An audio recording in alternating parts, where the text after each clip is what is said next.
Hey, you guys, this is just going to be a quick reinforcement right here about rewarding poor behavior. And the ultimate way that this is happening, you guys, is giving, let's say, like a narcissist access to a good relationship when they don't even know anything to do with it. Like this person hasn't worked on their communication, they haven't worked on their emotional maturity, they don't know anything about friendship and loyalty and commitment, but yet they have access to have a connection with you. That's rewarding poor behavior.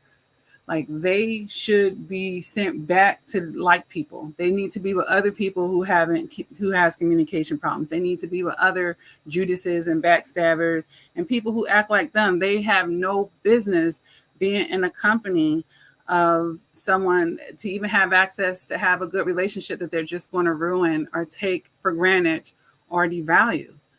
All right. So we have to be very careful about rewarding poor behavior and giving people access to stuff they're not ready for. Just think about it. There may have been times in your life when you were less evolved. Were you really ready for a good man or a good woman at that time?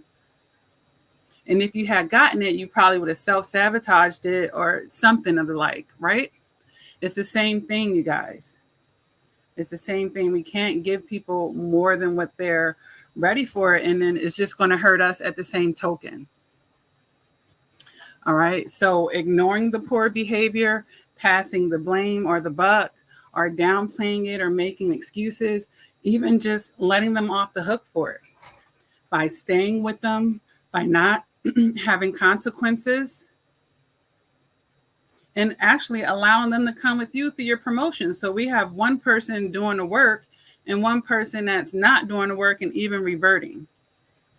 And you're wondering why, you're getting pulled down or you feel like you have some heavy baggage. Yeah, it's that person that you need to shed the dead weight you have in your life. You're pulling them up into areas and spaces they don't even have no business in.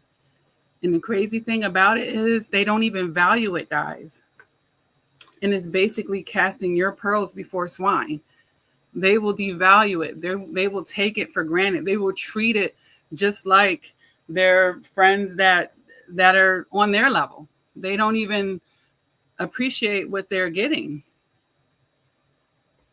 And one reason why people do this, and this is out of their own ignorance or gullibility, you think that you can love someone into being a better person, or you're leading by example while they're doing the complete opposite. Like, you have to understand when people are working against you and when they're just going to be a problem, and once you work hard, there's confirmation.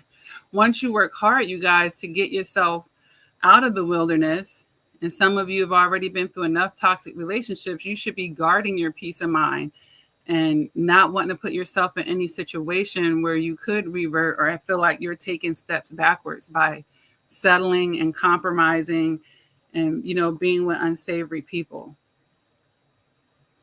Because all you're doing is reinforcing them to stay the same, because there's no discomfort, there's no rebuttal, there's no boundary. As a matter of fact, you're giving positive reinforcement, which will equal, yet again, no change. So we have to be careful about, rewarding poor behaviors and not setting clear boundaries, not having, the proper consequences.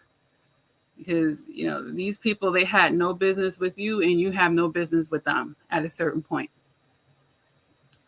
All right. So, that was just a quick message, you guys, in emotional maturity, but we really need to stop rewarding these poor behaviors and let people be at the level that they are in. It's not your responsibility to pull them up higher, because as you're trying to do that, they're going to be pulling you down. Like, it's a self-sabotaging thing, and you can't bring everybody with you. And that's a fact. And it is lonely at the top. That's a fact of life as well. Yeah.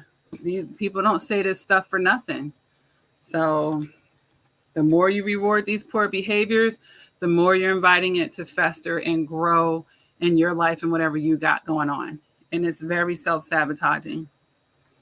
You have to move with your logic, and especially with matters of the heart. And you might not want to have to do this with a friend, someone you thought was a friend or a family member, or someone you thought was going to be your spouse or this and that, but you have to do it. You have to do it, or else you're going to be sabotaging yourself. All right, you guys, I'm going to hop off.